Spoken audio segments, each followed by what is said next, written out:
Top 21 questions on poetry for SSC 2016. O Me, O Life. What is the main theme of the poem? কবিতার মূল বিষয়বস্তু কি? The main theme is finding the purpose of life. মূল বিষয় হলো জীবনের উদ্দেশ্য খুঁজে পাওয়া. It shows that even in a world full of struggle, our existence is valuable. এটি দেখায় যে সংঘাতময় পৃথিবীতেও আমাদের অস্তিত্ব মূল্যবান. What does the poet mean by useless years? ব্যর্থ বছর বলতে কবি কি বুঝিয়েছেন? He means years spent without achieving anything meaningful. It refers to time that feels wasted or empty. তিনি কোনো অর্থপূর্ণ অর্জন ছাড়া কাটানো বছরগুলোকে বুঝিয়েছেন. এটি এমন সময়কে বোঝায় যা অপচয় বা শূন্য মনে হয়.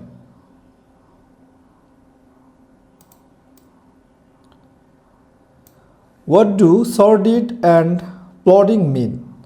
Sordid এবং plodding শব্দ দুটির অর্থ কী? Sordid means dirty or unpleasant and plodding means moving slowly and boringly. Together they describe a dull and difficult time. Sordid মানে নোংরা বা অপ্রীতিকর এবং প্লডিং মানে ধীর ও বিরক্তিকর গতিতে চলা. একসাথে এগুলো একটি একঘেয়ে ও কঠিন জীবনকে বোঝায়. Books. What other benefits do you think reading books can give you? তোমার মতে বই পড়া আর কি কি সুবিধা দিতে পারে? Reading helps us learn about history and different cultures. It also makes our vocabulary and thinking stronger. বই পড়া আমাদের ইতিহাস এবং বিভিন্ন সংস্কৃতি সম্পর্কে জানতে সাহায্য করে. এটি আমাদের শব্দভাণ্ডার এবং চিন্তাশক্তিকেও শক্তিশালী করে. Why does the poet call his book a magic box? কবি প্রতিটি বইকে একটি জাদুর বাক্স কেন বলেছেন? A book is small like a box, but it holds a whole world inside. You only need to open it to find the magic.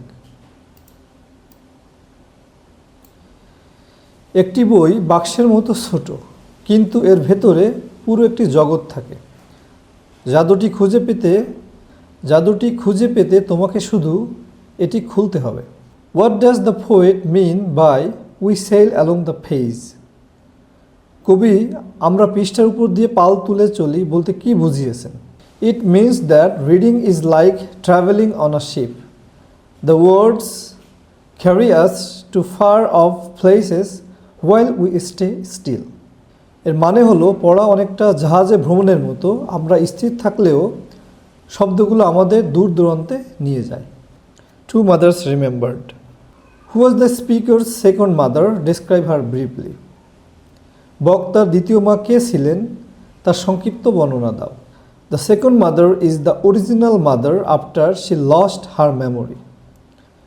She looked the same but acted like a helpless child who needed care. দ্বিতীয় মা হলেন সেই আসল মা যিনি তার স্মৃতি হারিয়ে ফেলেছেন. তিনি দেখতে আগের মতোই ছিলেন, কিন্তু তাকে এমন এক অসহায় শিশুর মতো লাগতো যার যত্ন প্রয়োজন. What should children do to their mother? সন্তানদের তাদের মায়ের প্রতি কী করা উচিত? Children should love their mother and be her strength when she becomes weak. They must return the love and care they received as children. সন্তানদের উচিত তাদের মাকে ভালোবাসা এবং মা যখন দুর্বল হয়ে পড়েন তখন তার শক্তি হওয়া. শৈশবে তারা যে ভালোবাসা ও যত্ন পেয়েছে তা তাদের ফিরিয়ে দেওয়া উচিত. How are the two mothers different from each other? এই দুই মা একে অপরের থেকে কিভাবে আলাদা? The first mother was healthy, strong, raised the speaker. The second mother was the same woman but with a clouded mind and a weak body. প্রথম মা ছিলেন সুস্থ সবল এবং তিনি বক্তাকে বড় করেছিলেন. দ্বিতীয় মা ছিলেন সেই একই নারী, কিন্তু তার মন ছিল ঝাপসা এবং শরীর ছিল দুর্বল. The Sons of D. What was the weather like when Mary went to bring the cattle home? Mary যখন গবাদি পশুদের বাড়িতে আনতে গিয়েছিল তখন আবহাওয়া কেমন ছিল? The weather was wild, windy, and very foggy. The air was damp with sea foam. আবহাওয়া ছিল বন্য, ঝোড়ো এবং খুব কুয়াশাচ্ছন্ন, বাতাস সমুদ্রের ফেনায় স্যাঁতসেঁতে ছিল। How has the poet described the sea? কবি সমুদ্রকে কিভাবে বর্ণনা করেছেন? The poet describes the sea as cruel and hungry. The tide moves quickly across the sand to trap anything in its path. কবি সমুদ্রকে নিষ্ঠুর এবং ক্ষুধার্ত হিসেবে বর্ণনা করেছেন। জোয়ার বালির উপর দিয়ে দ্রুত এগিয়ে আসে সব কিছুকে আটকে ফেলার জন্য। How did Mary die and where was she buried? Mary কিভাবে মারা গিয়েছিল এবং তাকে কোথায় কবর দেওয়া হয়েছিল? Mary drowned because of the rising tide and thick mist. She was buried in a grave next to the sea. জোয়ারের পানি এবং ঘন কুয়াশার কারণে মেরি ডুবে মারা যায়। তাকে সমুদ্রের ধারের একটি কবরে দাফন করা হয়েছিল। Time, you old gypsy man. 13. Why does the poet call time an old gypsy man? কবি সময়কে কেন একজন বৃদ্ধ যাযাবর বলেছেন? Time is called an old gypsy man because it is very ancient and never stays in one place. Like a gypsy, time is always traveling and has no permanent home. সময়কে বৃদ্ধ যাযাবর বলা হয়েছে কারণ এটি অনেক প্রাচীন এবং কখনো এক জায়গায় থাকে না। যাযাবরের মতো সময়ের কোনো স্থায়ী ঘর নেই এবং সে সর্বদা ভ্রমণ করে। Make a list of things the poet will offer time if it stays just for a day. সময় যদি একদিনের জন্য থাকে তবে কবি তাকে কি কি দেওয়ার তালিকা করেছেন। The poet offers silver bells, a golden ring, and songs from little boys. He also promises that peacocks will bow and gulls will bring sweet flowers.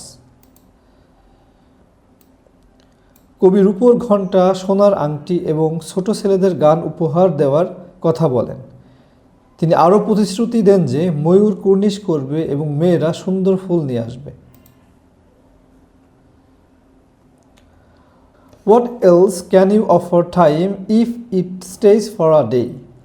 সময় যদি একদিনের জন্য থাকে তবে তুমি আর কি দিতে পারো? We could offer time our love, kindness, and attention to the world's beauty. We can also offer to live peacefully and do good deeds during that extra time. আমরা সময়কে আমাদের ভালোবাসা, দয়া এবং পৃথিবীর সুন্দরের প্রতি মনোযোগ দিতে পারি।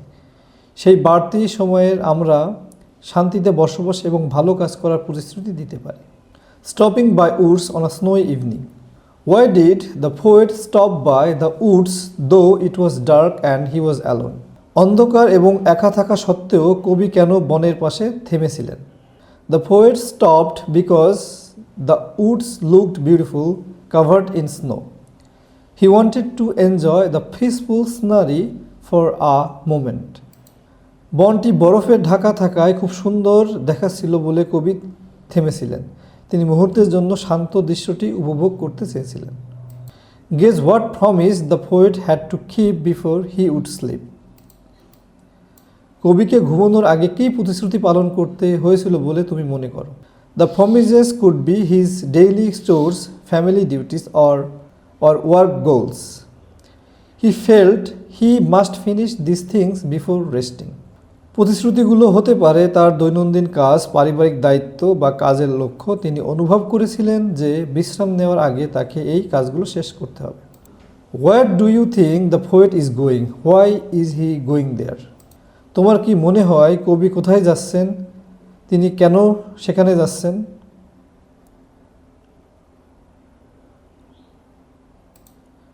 তোমার কি মনে হয় কবি কোথায় যাচ্ছেন? তিনি কেন সেখানে যাচ্ছেন? The poet is likely going to a nearby village or his home. He is going there to fulfill his duties and finish his work. কবি সম্ভবত পাশের কোনো গ্রামে বা তার বাড়িতে যাচ্ছেন। তিনি তার কর্তব্য পালন এবং কাজ শেষ করার জন্য সেখানে যাচ্ছেন। Solitude. What is the significance of the lines "Laugh, the world laughs with you, weep, and you weep alone"? হাসো এবং পৃথিবী তোমার সাথে হাসবে, কাঁদো এবং তুমি একাই কাঁদবে। এই লাইনগুলো তাৎপর্য কী? These lines mean that laughter attracts others but tears push them away. They highlight the harsh truth that people avoid the sadness of others. এই লাইনগুলোর মানে হলো হাসি অন্যদের আকর্ষণ করে কিন্তু চোখের জল তাদের দূরে ঠেলে দেয়। মানুষ যে অন্যের দুঃখ এড়িয়ে চলে এটি সেই কঠিন সত্যকে প্রকাশ করে। What is the central theme of the poem solitude? Solitude কবিতার মূল বিষয়বস্তু কী? The theme is that the world shares our joy but leaves us alone in our pain. It shows how human company often depends on happiness. কবিতার মূল বিষয় হলো পৃথিবী আমাদের আনন্দ ভাগ করে নেয় কিন্তু দুঃখ আমাদের একা ফেলে চলে যায়। এটি দেখায় যে মানুষের সঙ্গ প্রায়ই সুখের উপর নির্ভর করে। Why do the mountains echo the songs that we sing but not our sighs? কেন পাহাড়গুলো আমাদের গাওয়া গান প্রতিধ্বনিত করে কিন্তু আমাদের দীর্ঘশ্বাস নয়? The mountain echo our songs because the world wants to share in our joy. They do not echo our sigh because people usually avoid the sadness and troubles of others. পাহাড়গুলো আমাদের গান প্রতিধ্বনিত করে কারণ পৃথিবী আমাদের আনন্দে অংশ নিতে চায়। তারা আমাদের দীর্ঘশ্বাস প্রতিধ্বনিত করে না কারণ মানুষ সাধারণত অন্যের দুঃখ ও কষ্ট এড়িয়ে চলে। To conclude, I would like to say that if you find this video helpful, please subscribe to our channel, press the bell icon so that you never miss an update. Thanks for watching. Happy learning.